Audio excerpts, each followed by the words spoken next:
If you look at me, can you tell where I'm from? Can you tell by my skin tone, or by my facial features, or by my accent? And if I told you I was from South Dakota, would you ask me where I'm actually from? When I was a kid, I knew I was different. I spoke 2 languages, English and Spanish. My parents didn't speak any English. I had to take extra reading and writing classes because my parents couldn't help me with my homework. Whenever my parents would speak to other people, they had thick accents, and I could see the frustration and the embarrassment in their eyes when they weren't understood. But I could also see the determination to improve. In elementary school, when kids would ask me where I was from, I would say Mexico. And then they would ask me if I was here legally. And I didn't know what that meant. I was in elementary school, and I don't think they knew what that meant either.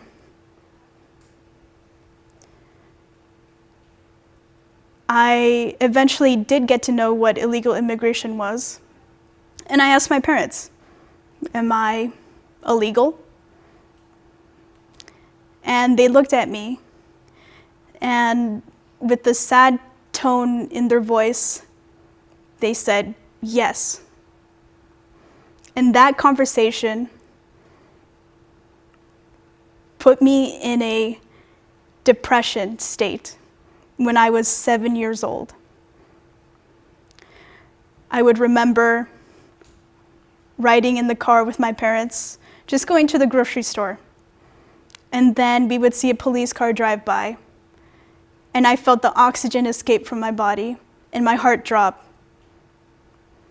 I could see the fear in my dad's eyes, and I could feel the panic, even though we weren't doing anything wrong. Just that thought of being separated from my family would haunt me. I was afraid that if I go to school, I might not come back. I was afraid that if my parents went somewhere without me, they wouldn't come back. The thought of being deported became the monster under my bed. And that negative feeling was placed on being Hispanic. And that feeling was intensified in middle school and in high school. Whenever we would talk about Mexico or illegal immigration, I would hear just a ton of racist jokes and comments straight afterwards for the entire day. And I hated those days because I knew I was associated with that. And I didn't want anything to do with that. I just wanted to fit in. I lived in South Dakota, where it was mostly white Americans. That's what I wanted to be. And in 2012, I got a step closer to being that. In 2012, I was approved for the DREAM Act. It's called DAKA, which is Deferred Action for Childhood Arrivals. And in that program, kids like me who came to the US, they were allowed to live without the worries of being deported. And a year later, my dad, he was approved for his permanent residence in a process that took 20 years to complete. And through him, my mom and I were able to apply for our residentship also. And in 2017, we got the great news that we had been approved for our residentship, but the catch was we had to return to Mexico to complete it. My parents were excited because this gave them the chance to reconnect with their family that they hadn't seen for decades. For me, on the other hand, I felt like it was more of a vacation because I had no ties to Mexico and I didn't want any ties to Mexico. While in Mexico, while at the interview, I was confident because I had just completed the first year of my undergrad. I was the first one to go to college in my family. I had never gotten in trouble for anything. I was doing summer research. I knew the American culture. I spoke fluent English. There was no reason for me to be denied. So my mom and I are up next. I look at my mom. I give her a smile, and we go up to the counter. The officer starts by asking basic questions to us. He starts with my mom. He asked her, "How did you get to the US?" She answered. He wrote stuff down, and then he looked at me. And he just asked me simple questions also. I answered confidently, and in my mind I was thinking, where are we going to celebrate? And the next thing I know, he turns to my mom and he says, "Your visa has been denied." And then he looks at me and he says, "Because your mom's visa has been denied, and because you guys are under the same case, your visa has been put on hold." And I don't remember what he said after that because I was in shock. We said thank you, and we left. And that conversation started to sink in.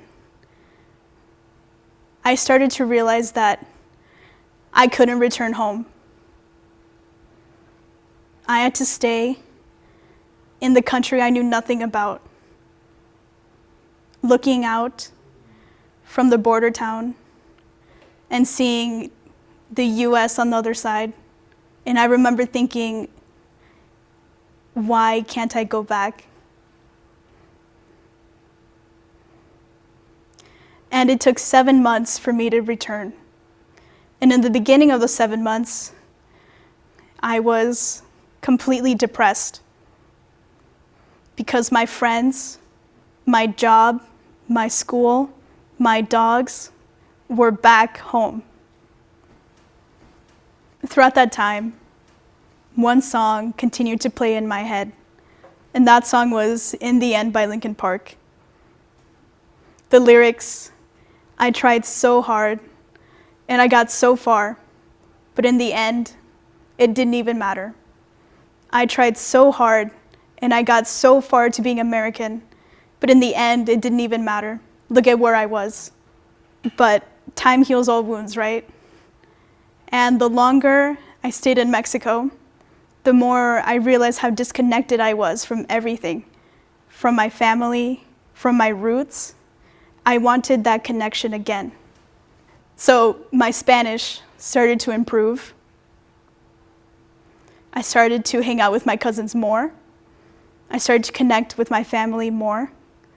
And that smeared image of Mexico and of my culture started to become clean.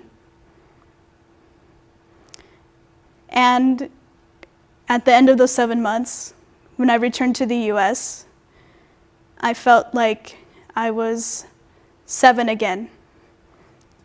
And I felt like my parents would come home after a long day, and I felt relieved.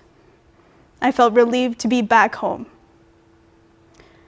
But I also felt like I gained a piece of myself back.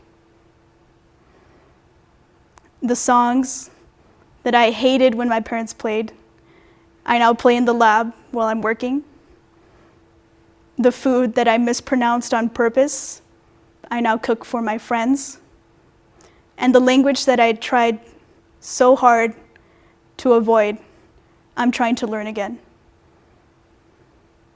If you ask me what I am, Mexican or American, I'll recommend a song for you.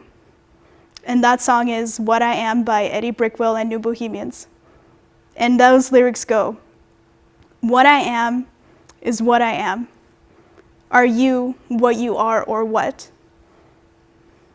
What I am is what I am, Mexican and American. And I didn't have to choose back then, and I don't have to choose now." Thank you for coming to my TED Talk.